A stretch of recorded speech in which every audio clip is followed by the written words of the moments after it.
तब श्री रामचंद्र जी सब लोगों को भयभीत देखकर और सीता जी को डरी हुई जानकर बोले। उनके हृदय में न हर्ष था न विषाद। हे नाथ, शिवजी के धनुष को तोड़ने वाला आपका कोई एक दास ही होगा। क्या आज्ञा है, मुझसे क्यों नहीं कहते?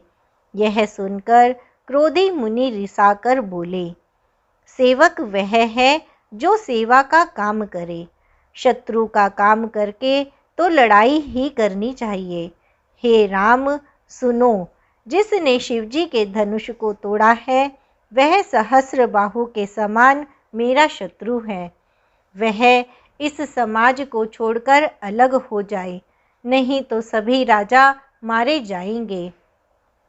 मुनि के वचन सुनकर लक्ष्मण जी मुस्कुराए और परशुराम जी का अपमान करते हुए बोले, हे गोसाई, लड़कपन में हमने बहुत सी धनुहियाँ तोड़ डाली, किंतु आपने ऐसा क्रोध कभी नहीं किया।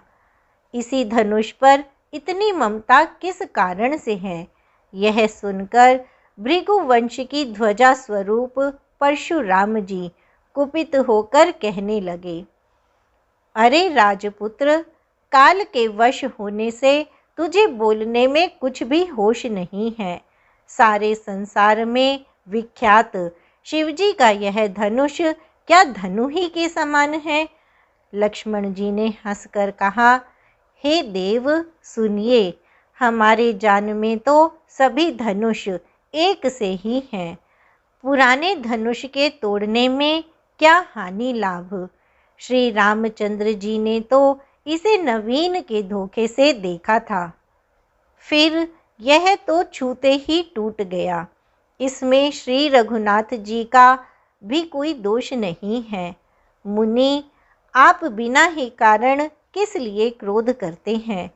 परशुराम जी अपने फरसे की ओर देखकर बोले, अरे दुष्ट, तूने मेरा स्वभाव नहीं सुना? मैं तुझे बालक जानकर नहीं मारता हूँ। अरे मूर्ख, क्या तू मुझे निरा मुनि ही जानता है? मैं बाल ब्रह्मचारी और अत्यंत क्रोधी हूँ। क्षत्रिय कुल का शत्रु तो विश्व भर में विख्यात हूँ। अपनी भुजाओं के बल से मैंने पृथ्वी को राजाओं से रहित कर दिया और बहुत बार उसे ब्राह्मणों को दे डाला। हे राजकुमार, सहस्र बाहु की भुजाओं को काटने वाले मेरे इस फरसे को देख। अरे राजा के बालक, तू अपने माता पिता को सोच के वश न कर। मेरा फरसा बड़ा भयानक है। यह गर्भों के बच्चों का भी नाश करने वाला है। लक्ष्मण जी हंसकर कोमल वाणी से बोले, अहो, मुनीश्वर तो अपने को बड़ा भारी योद्धा समझते हैं। बार बार मुझे कुल्हाड़ी दिखाते हैं, फूंक से पहाड़ उड़ाना चाहते हैं। यहाँ कोई कुम्हड़े की बतिया नहीं है जो तर्जनी उंगली को देखते ही मर जाती है। कुठार और धनुष बाण देखकर ही मैंने कुछ अभिमान सहित कहा था। भृगुवंशी समझकर और यज्ञोपवीत देखकर तो जो कुछ आप कहते हैं उसे मैं क्रोध को रोक कर सह लेता हूँ। देवता, ब्राह्मण, भगवान के भक्त और गऊ, इन पर हमारे कुल में वीरता नहीं दिखाई जाती, क्योंकि इन्हें मारने से पाप लगता है और इनसे हार जाने पर अपकीर्ति होती है। इसलिए आप मारें तो भी आपके पैर ही पड़ना चाहिए। आपका एक एक वचन ही करोड़ों वज्रों के समान है। धनुष बाण और कुठार तो आप व्यर्थ ही धारण करते हैं। इन्हें धनुष बाण और कुठार को देखकर मैंने कुछ अनुचित कहा हो तो उसे हे धीर महामुनि क्षमा कीजिए। यह सुनकर भृगुवंशमणि परशुराम जी क्रोध के साथ गंभीर वाणी बोले, हे विश्वामित्र, सुनो, यह बालक बड़ा कुबुद्धि और कुटिल है। काल के वश होकर यह अपने कुल का घातक बन रहा है। यह सूर्यवंश रूपी पूर्ण चंद्र का कलंक है।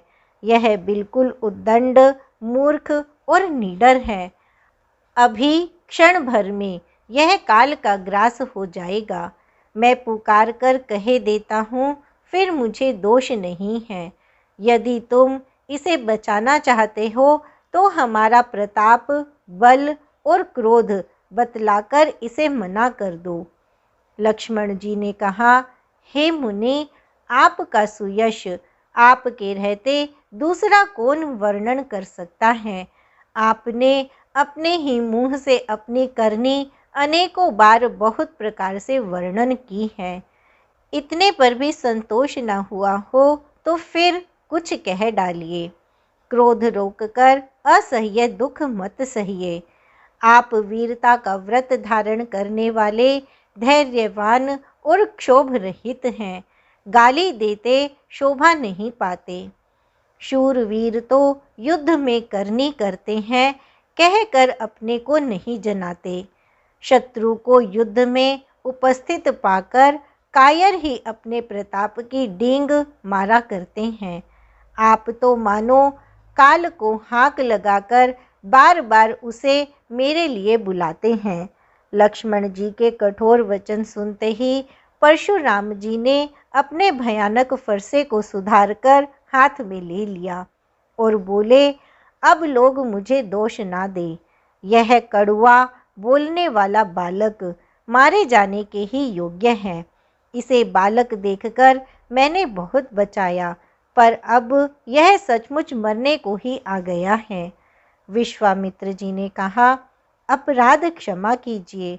बालकों के दोष और गुण को साधु लोग नहीं गिनते।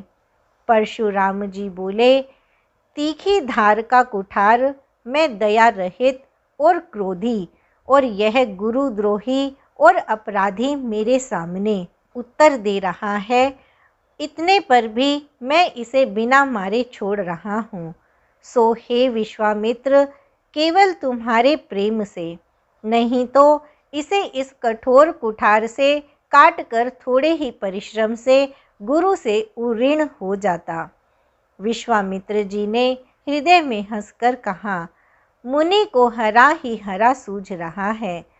अर्थात सर्वत्र विजयी होने के कारण ये श्री राम लक्ष्मण को भी साधारण क्षत्रिय ही समझ रहे हैं, किंतु यह लोहमयी खांड है, ऊख की खांड नहीं है, जो मुंह में लेते ही गल जाए। मुनि अब भी बेसमझ बने हुए हैं, इनके प्रभाव को नहीं समझ रहे हैं।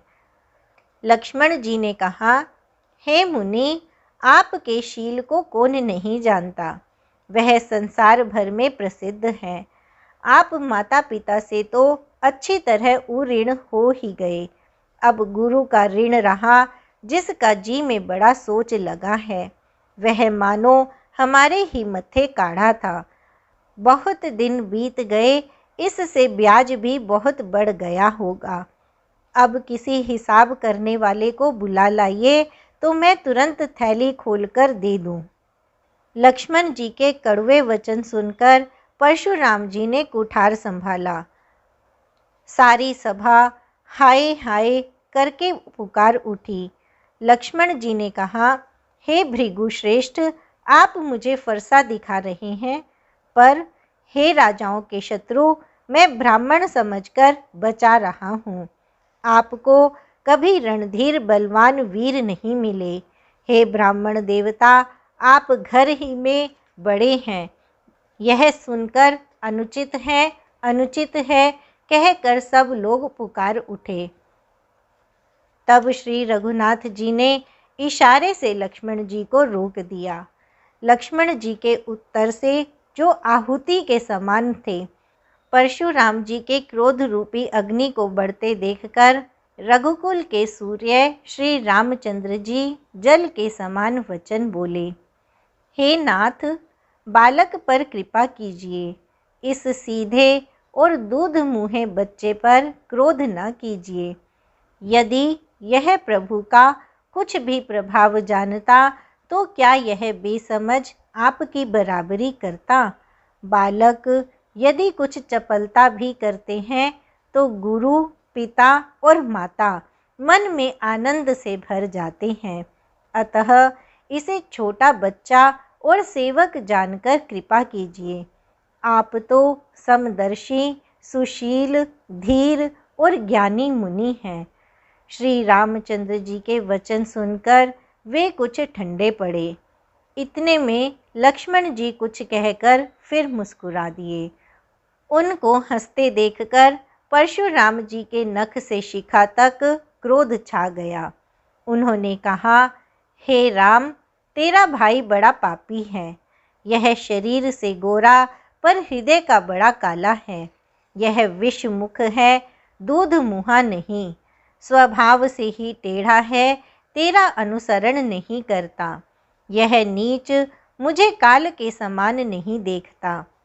लक्ष्मण जी ने हंसकर कहा, हे मुनि, सुनिए, क्रोध पाप का मूल है, जिसके वश में होकर मनुष्य अनुचित कर्म कर बैठते हैं और विश्व भर के प्रतिकूल चलते हैं।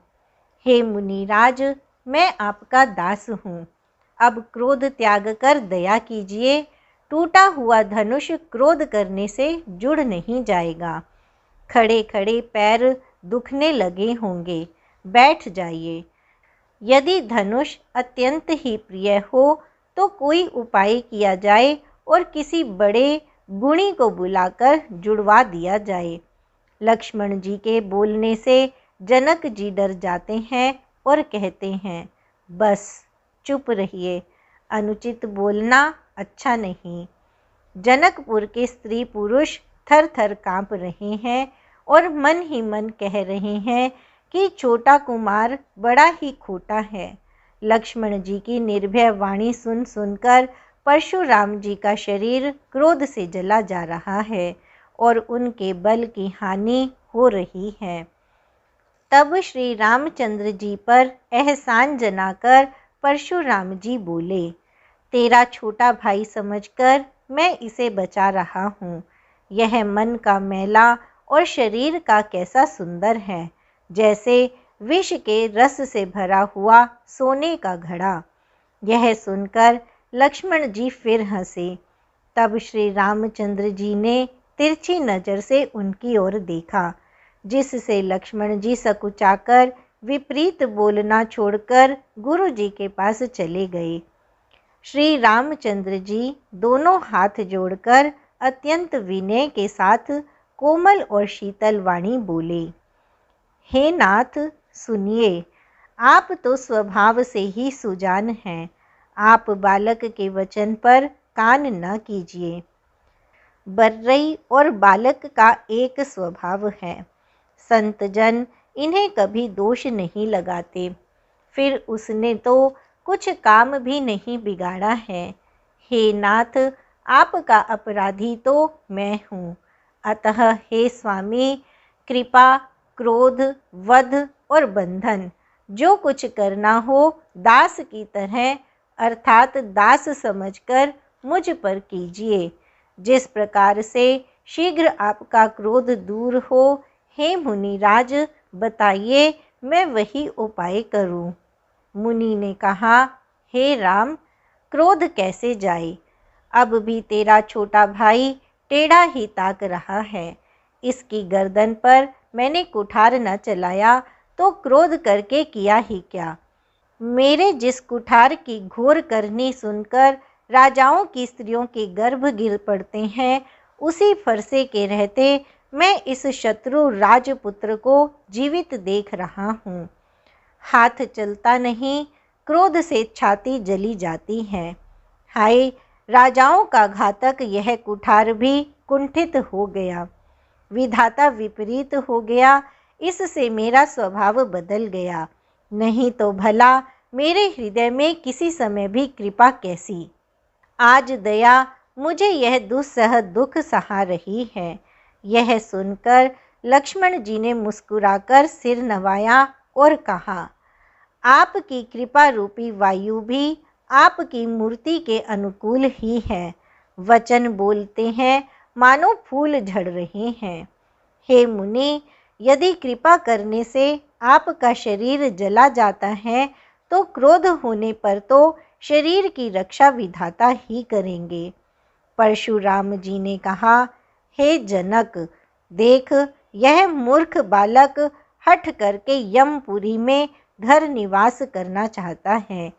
इसको शीघ्र ही आंखों की ओट क्यों नहीं करते। यह राजपुत्र देखने में छोटा है पर है बड़ा खोटा। लक्ष्मण जी ने हंसकर मन ही मन कहा, आंख मूंद लेने पर कहीं कोई नहीं है। तब परशुराम जी हृदय में अत्यंत क्रोध भरकर श्री राम जी से बोले, अरे शठ, तू शिवजी का धनुष तोड़कर उल्टा हमी को ज्ञान सिखाता है। तेरा यह भाई तेरी ही सम्मति से कटु वचन बोलता है और तू छल से हाथ जोड़कर विनय करता है। या तो युद्ध में मेरा संतोष कर, नहीं तो राम कहलाना छोड़ दे। अरे शिवद्रोही, छल त्याग कर मुझसे युद्ध कर, नहीं तो भाई सहित तुझे मार डालूंगा। इस प्रकार परशुराम जी कुठार उठाए बक रहे हैं और श्री रामचंद्र जी सिर झुकाए मन ही मन मुस्कुरा रहे हैं। श्री रामचंद्र जी ने मन ही मन कहा, दोष तो लक्ष्मण का और क्रोध मुझ पर करते हैं। कहीं कहीं सीधेपन में भी बड़ा दोष होता है। टेढ़ा जानकर सब लोग किसी की भी वंदना करते हैं। टेढ़े चंद्रमा को राहु भी नहीं ग्रसता। श्री रामचंद्र जी ने प्रकट कहा, हे मुनीश्वर, क्रोध छोड़िए। आपके हाथ में कुठार है और मेरा यह सिर आगे है। जिस प्रकार आपका क्रोध जाए, हे स्वामी, वही कीजिए। मुझे अपना दास जानिए। स्वामी और सेवक में युद्ध कैसा। हे ब्राह्मण श्रेष्ठ, क्रोध का त्याग कीजिए। आपका वेश देखकर ही बालक ने कुछ कह डाला था। वास्तव में उसका भी कोई दोष नहीं है। आपको कुठार, बाण और धनुष धारण किए देखकर और वीर समझकर बालक को क्रोध आ गया। वह आपका नाम तो जानता था पर उसने आपको पहचाना नहीं। अपने वंश के स्वभाव के अनुसार उसने उत्तर दिया, यदि आप मुनि की तरह आते तो हे स्वामी, बालक आपके चरणों की धूलि सिर पर रखता। अनजाने की भूल को क्षमा कर दीजिए। ब्राह्मणों के हृदय में बहुत अधिक दया होनी चाहिए। हे नाथ, हमारी और आपकी बराबरी कैसी। कहिए ना, कहाँ चरण और कहाँ मस्तक, कहाँ मेरा राम मात्र छोटा सा नाम और कहाँ आपका परशु सहित बड़ा नाम। हे देव, हमारे तो एक ही गुण धनुष हैं और आपके परम पवित्र शम, दम, तप, शौच, क्षमा, सरलता, ज्ञान, विज्ञान और आस्तिकता, ये 9 गुण हैं। हम तो सब प्रकार से आपसे हारे हैं। हे विप्र, हमारे अपराधों को क्षमा कीजिए। श्री रामचंद्र जी ने परशुराम जी को बार बार मुनि और विप्रवर कहा।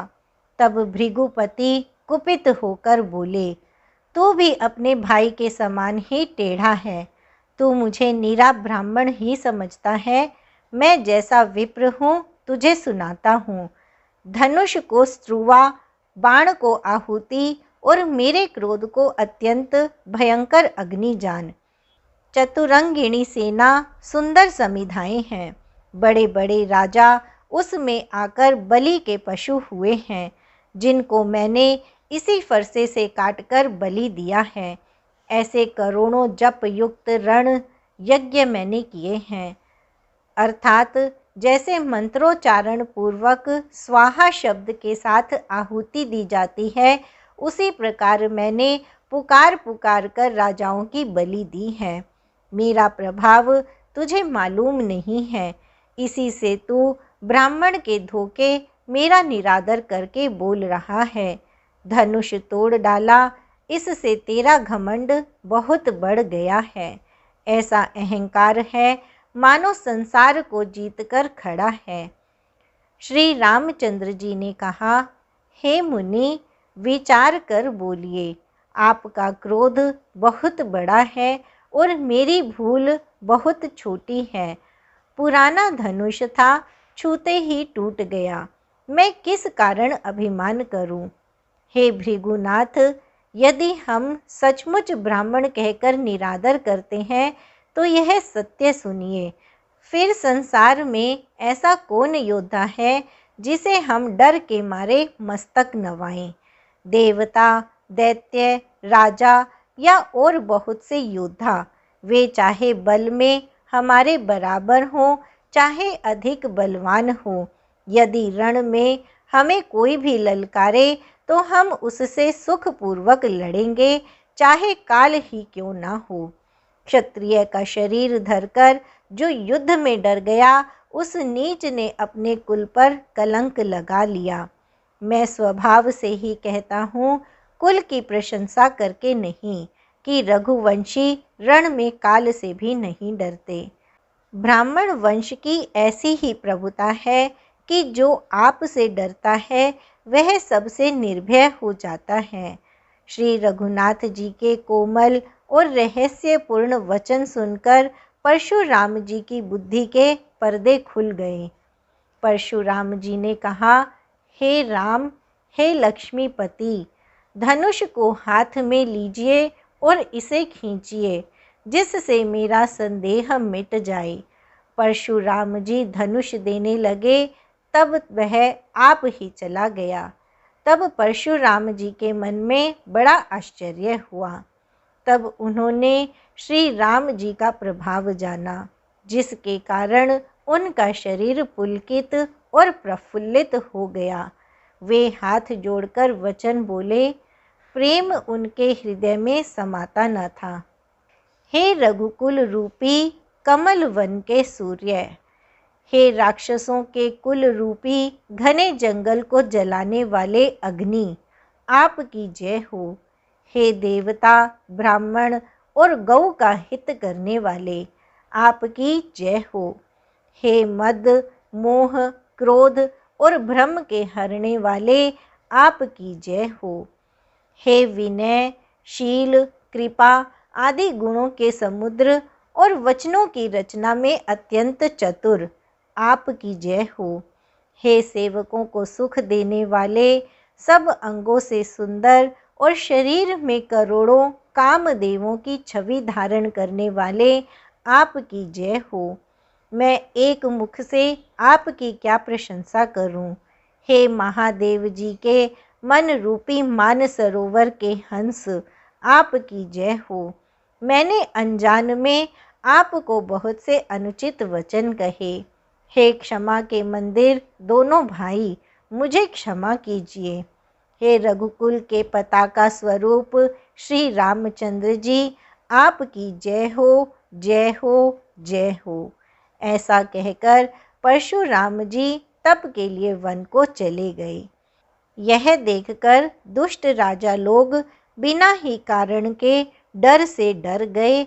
वे कायर चुपके से जहाँ तहाँ भाग गए। देवताओं ने नगाड़े बजाए, वे प्रभु के ऊपर फूल बरसाने लगे। जनकपुर के स्त्री पुरुष सब हर्षित हो गए। उनका मोह में अज्ञान से उत्पन्न शूल मिट गया। खूब जोर से बाजे बजने लगे। सभी ने मनोहर मंगल साज सजे। सुंदर मुख और सुंदर नेत्रों वाली तथा कोयल के समान मधुर बोलने वाली स्त्रियां झुंड की झुंड मिलकर सुंदर गान करने लगीं। जनक जी के सुख का वर्णन नहीं किया जा सकता, मानो जन्म का दरिद्री धन का खजाना पा गया हो। सीता जी का भय जाता रहा। वे ऐसी सुखी हुईं जैसे चंद्रमा के उदय होने से चकोर की कन्या सुखी होती है। जनक जी ने विश्वामित्र जी को प्रणाम किया और कहा, प्रभु ही की कृपा से श्री रामचंद्र जी ने धनुष तोड़ा है। दोनों भाइयों ने मुझे कृतार्थ कर दिया। हे स्वामी, अब जो उचित हो सो कहिए। मुनि ने कहा, हे चतुर नरेश, सुनो। यूं तो विवाह धनुष के अधीन था। धनुष के टूटते ही विवाह हो गया। देवता, मनुष्य और नाग सब किसी को यह मालूम है। तथापि तुम जाकर अपने कुल का जैसा व्यवहार हो, ब्राह्मणों, कुल के बूढ़ों और गुरुओं से पूछकर और वेदों से वर्णित जैसा आचार हो वैसा करो। जाकर अयोध्या को दूत भेजो जो राजा दशरथ को बुला लावें। राजा ने प्रसन्न होकर कहा, हे कृपालु, बहुत अच्छा। और उसी समय दूतों को बुलाकर भेज दिया।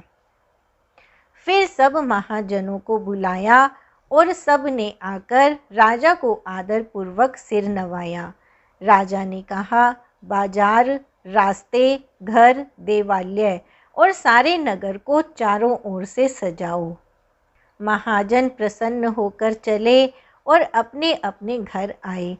फिर राजा ने नौकरों को बुला भेजा और उन्हें आज्ञा दी कि विचित्र मंडप सजाकर तैयार करो। यह सुनकर वे सब राजा के वचन सिर पर धरकर और सुख पाकर चले। उन्होंने अनेक कारीगरों को बुला भेजा जो मंडप बनाने में कुशल और चतुर थे।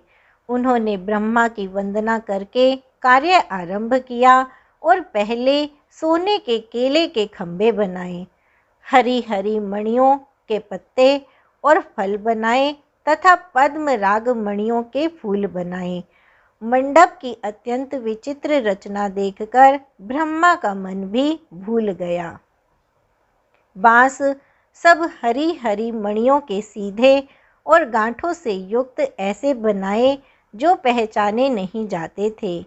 सोने की सुंदर नाग बेली बनाई जो पत्तों सहित ऐसी भली मालूम होती थी कि पहचानी नहीं जाती थी।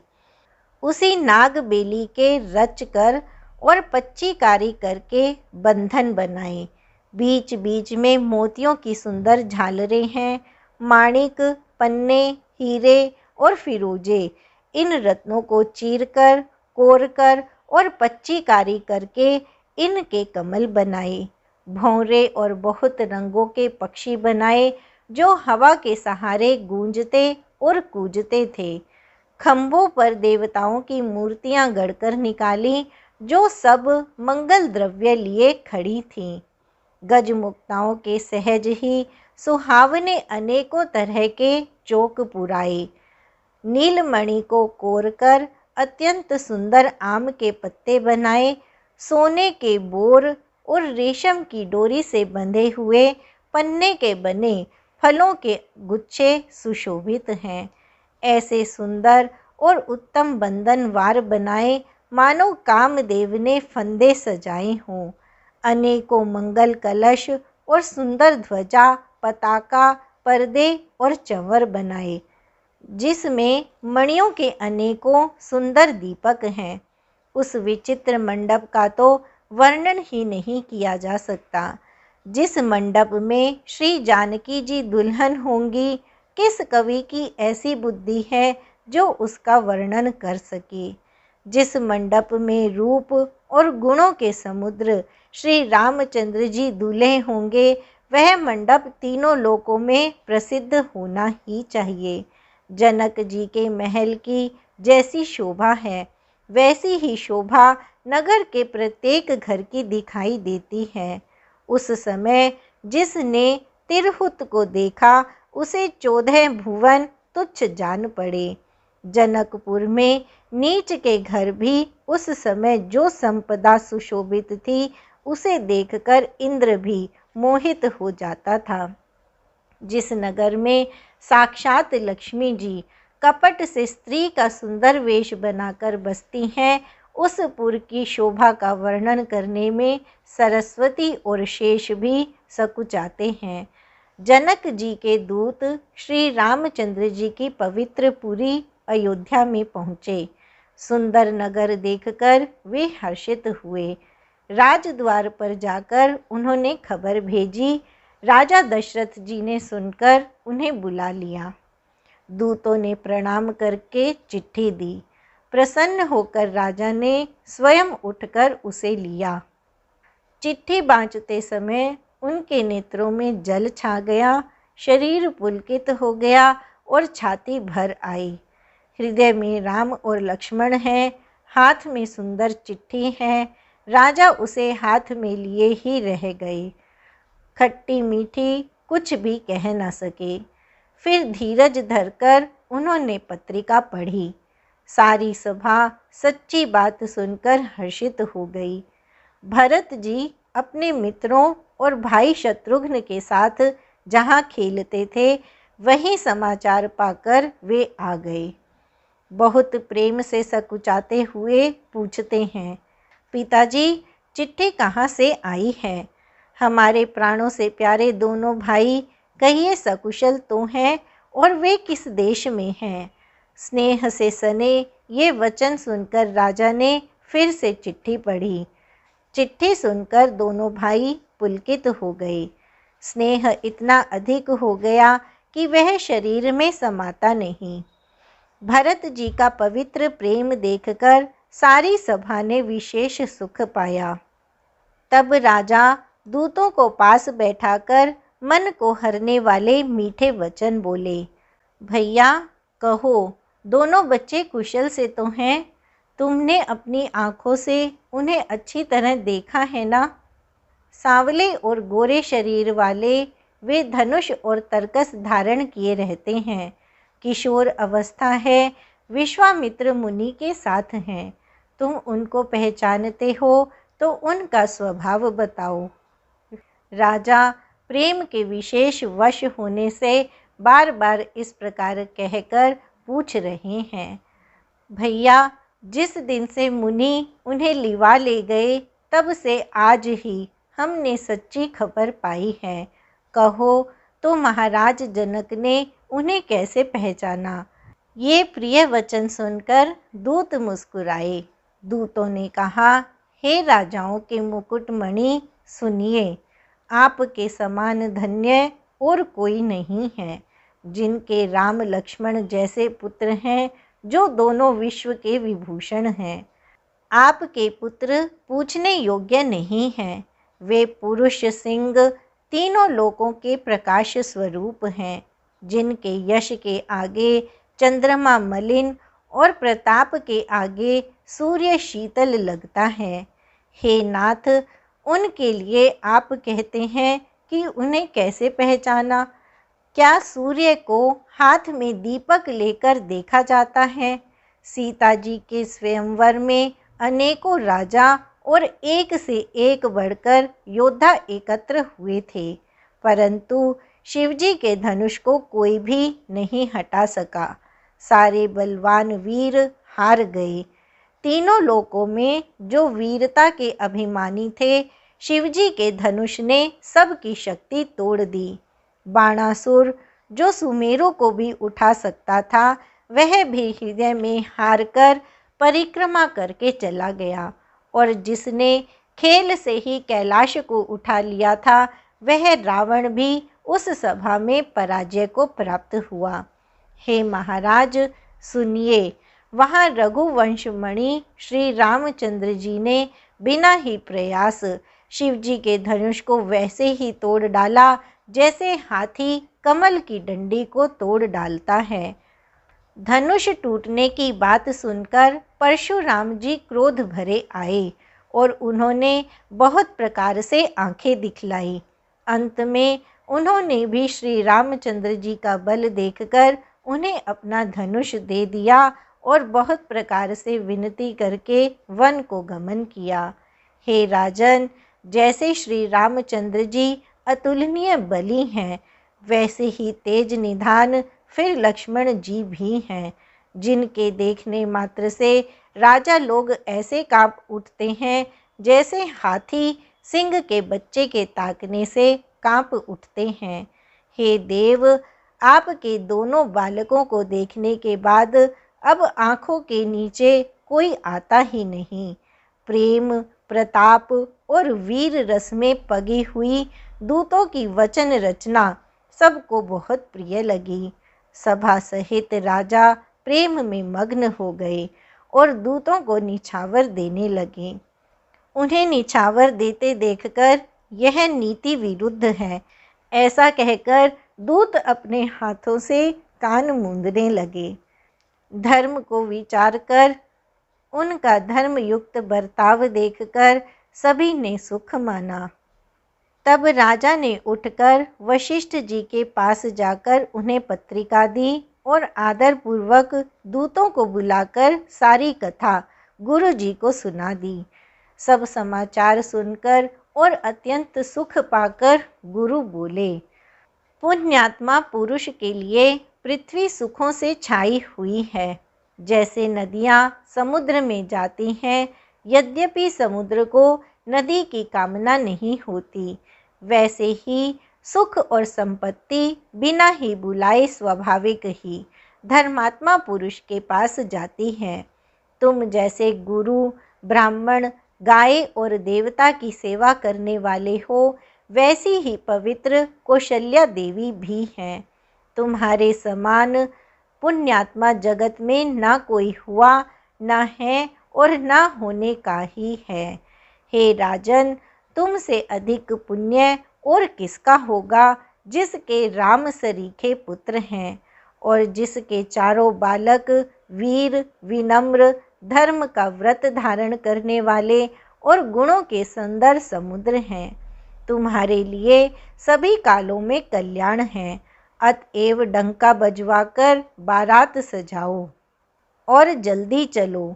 गुरुजी के ऐसे वचन सुनकर हे नाथ बहुत अच्छा कहकर और सिर नवाकर तथा दूतों को डेरा दिलवाकर राजा महल में गए। राजा ने सारे रनिवास को बुलाकर जनक जी की पत्रिका बाँचकर सुनाई। समाचार सुनकर सब रानियां हर्ष से भर गईं। राजा ने फिर दूसरी सब बातों का वर्णन किया। प्रेम में प्रफुल्लित हुई रानियां ऐसे सुशोभित हो रही हैं जैसे मोरनी बादलों की गरज सुनकर प्रफुल्लित होती हैं। बड़ी बूढ़ी अथवा गुरुओं की स्त्रियां प्रसन्न होकर आशीर्वाद दे रही हैं। माताएं अत्यंत आनंद में मग्न हैं। उस अत्यंत प्रिय पत्रिका को आपस में लेकर सब हृदय से लगाकर छाती शीतल करती हैं। राजाओं में श्रेष्ठ दशरथ जी ने श्री राम लक्ष्मण की कीर्ति और करनी का बारंबार वर्णन किया। यह सब मुनि की कृपा है, ऐसा कहकर वे बाहर चले आए। तब रानियों ने ब्राह्मणों को बुलाया और आनंद सहित उन्हें दान दिए। श्रेष्ठ ब्राह्मण आशीर्वाद देते हुए चले। फिर भिक्षुकों को बुलाकर करोड़ों प्रकार की निछावरें उनको दी। चक्रवर्ती महाराज दशरथ के चारों पुत्र चिरंजीवी हों, यों कहते हुए वे अनेक प्रकार के सुंदर वस्त्र पहन पहन कर चले। आनंदित होकर नगाड़े वालों ने बड़े जोर से नगाड़ों पर चोट लगाई। सब लोगों ने जब यह समाचार पाया तब घर घर बधावे होने लगे। 14 लोकों में उत्साह भर गया कि जानकी जी और श्री रघुनाथ जी का विवाह होगा। यह शुभ समाचार पाकर लोग प्रेम मग्न हो गए और रास्ते, घर तथा गलियां सजाने लगे। यद्यपि अयोध्या सदा सुहावनी है, क्योंकि वह श्री राम जी की मंगलमयी पवित्र पुरी है, तथापि प्रीति पर प्रीति होने से वह सुंदर मंगल रचना से सजाई गई। ध्वजा, पताका, पर्दे और सुंदर चंवरों से सारा बाजार बहुत ही अनूठा छाया हुआ है। सोने के कलश, तोरण, मणियों की झालरें, हल्दी, दूब, दही, अक्षत और मालाओं से लोगों ने अपने अपने घरों को सजाकर मंगलमय बना लिया। गलियों को चतुर सम से सींचा और द्वारों पर सुंदर चौक पुराए। बिजली की सी कांति वाली चंद्रमुखी, हरिण के बच्चे के से नेत्र वाली और अपने सुंदर रूप से कामदेव की स्त्री रति के अभिमान को छुड़ाने वाली सुहागिनी स्त्रियां सभी 16 श्रृंगार करके सजकर जहाँ तहाँ झुंड की झुंड मिलकर मनोहर वाणी से मंगल गीत गा रही हैं, जिनके सुंदर स्वर को सुनकर कोयलें भी लजा जाती हैं। राजमहल का वर्णन कैसे किया जाए, जहाँ विश्व को विमोहित करने वाला मंडप बनाया गया है। अनेकों प्रकार के मनोहर मांगलिक पदार्थ शोभित हो रहे हैं और बहुत से नगाड़े बज रहे हैं।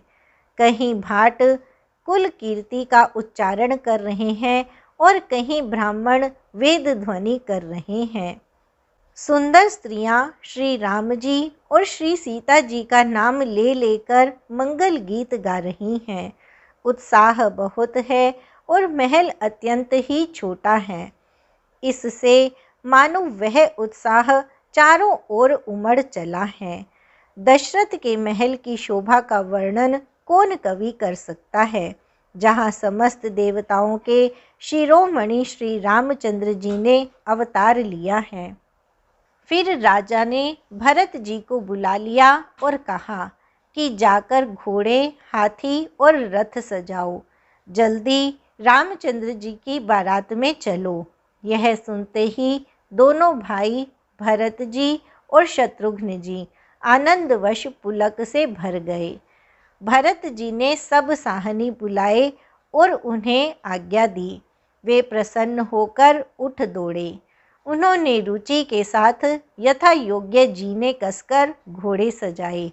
रंग रंग के उत्तम घोड़े शोभित हो गए। सब घोड़े बड़े ही सुंदर और चंचल चाल के हैं। वे धरती पर ऐसे पैर रखते हैं जैसे जलते हुए लोहे पर रखते हों। अनेकों जाति के घोड़े हैं जिनका वर्णन नहीं हो सकता। ऐसी तेज चाल के हैं मानो हवा का निरादर करके उड़ना चाहते हैं। उन सब घोड़ों पर भरत जी के समान अवस्था वाले सब छैल छबीले राजकुमार सवार हुए। वे सभी सुंदर हैं और सब आभूषण धारण किए हुए हैं। उनके हाथों में बाण और धनुष हैं तथा कमर में भारी तरकस बंधे हैं। सभी चुने हुए छबीले छैल, शूरवीर, चतुर और नवयुवक हैं। प्रत्येक सवार के साथ 2 पैदल सिपाही हैं जो तलवार चलाने की कला में बड़े निपुण हैं। शूरता का बाना धारण किए हुए रणधीर वीर सब निकलकर नगर के बाहर आ खड़े हुए। वे चतुर अपने घोड़ों को तरह तरह की चालों से फेर रहे हैं और भेरी तथा नगाड़े की आवाज़ सुन सुनकर प्रसन्न हो रहे हैं। सारथियों ने ध्वजा, पताका, मणि और आभूषणों को लगाकर रथों को बहुत विलक्षण बना दिया है। उनमें सुंदर चंवर लगे हैं और घंटियां सुंदर शब्द कर रही हैं। वे रथ इतने सुंदर हैं मानो सूर्य के रथ की शोभा को छीन लेते हैं। अगणित श्याम कर्ण घोड़े थे। उनको सारथियों ने उन रथों में जोत दिया है जो सभी देखने में सुंदर और गहनों से सजाए हुए सुशोभित हैं और जिन्हें देखकर मुनियों के मन भी मोहित हो जाते हैं। जो जल पर भी जमीन की तरह ही चलते हैं। वेग की अधिकता से उनकी टाप पानी में नहीं डूबती। अस्त्र शस्त्र और सब साज सजाकर सारथियों ने रथियों को बुला लिया। रथों पे चढ़ चढ़कर बारात नगर के बाहर जुटने लगी। जो जिस काम के लिए जाता है सभी को सुंदर शकुन होते हैं। श्रेष्ठ हाथियों पर सुंदर अंबारियां पड़ी हैं। वे जिस प्रकार सजाई गई थीं सो कहा नहीं जा सकता।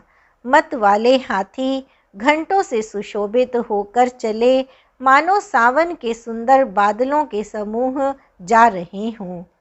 सुंदर पालकियां, सुख से बैठने योग्य तामजान जो कुर्सी नुमा होते हैं और रथ आदि और भी अनेकों प्रकार की सवारियां हैं। उन पर श्रेष्ठ ब्राह्मणों के समूह चढ़कर चले मानो सब वेदों के छंद ही शरीर धारण किए हुए हों। मागध, सूत, भाट और गुण गाने वाले सब जो जिस योग्य थे वैसी सवारी पर चढ़कर चले। बहुत जातियों के खच्चर, ऊंट और बैल, असंख्यों प्रकार की वस्तुएं लाद लाद कर चले। कहार करोड़ों कांवरें लेकर चले। उनमें अनेकों प्रकार की इतनी वस्तुएं थीं कि जिनका वर्णन कौन कर सकता है। सब सेवकों के समूह अपना अपना साज समाज बना कर चले। सबके हृदय में अपार हर्ष है और शरीर पुलक से भरे हैं। हम श्री राम लक्ष्मण दोनों भाइयों को नेत्र भरकर कब देखेंगे।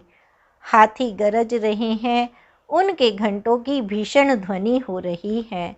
चारों ओर रथों की घरघराहट और घोड़ों की हिनहिनाहट हो रही है।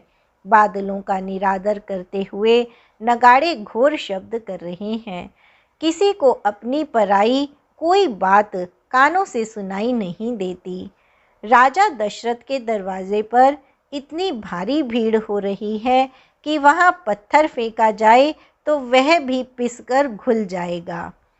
अटारियों पर चढ़ी स्त्रियां मंगल थालों में आरती लिए देख रही हैं और नाना प्रकार के मनोहर गीत गा रही हैं। उनके अत्यंत आनंद का बखान नहीं हो सकता।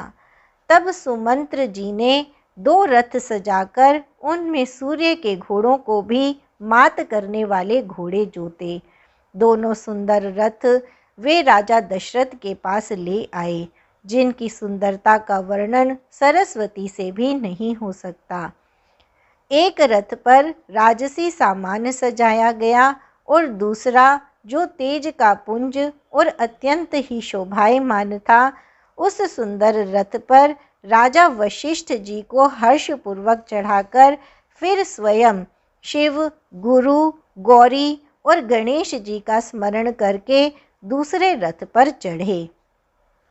वशिष्ठ जी के साथ जाते हुए राजा दशरथ जी कैसे शोभित हो रहे हैं, जैसे देव गुरु बृहस्पति जी के साथ इंद्र हों।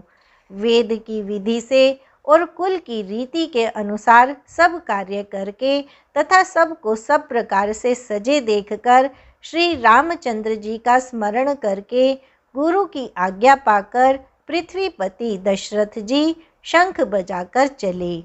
बारात देखकर देवता हर्षित हुए और सुंदर मंगलदायक फूलों की वर्षा करने लगे।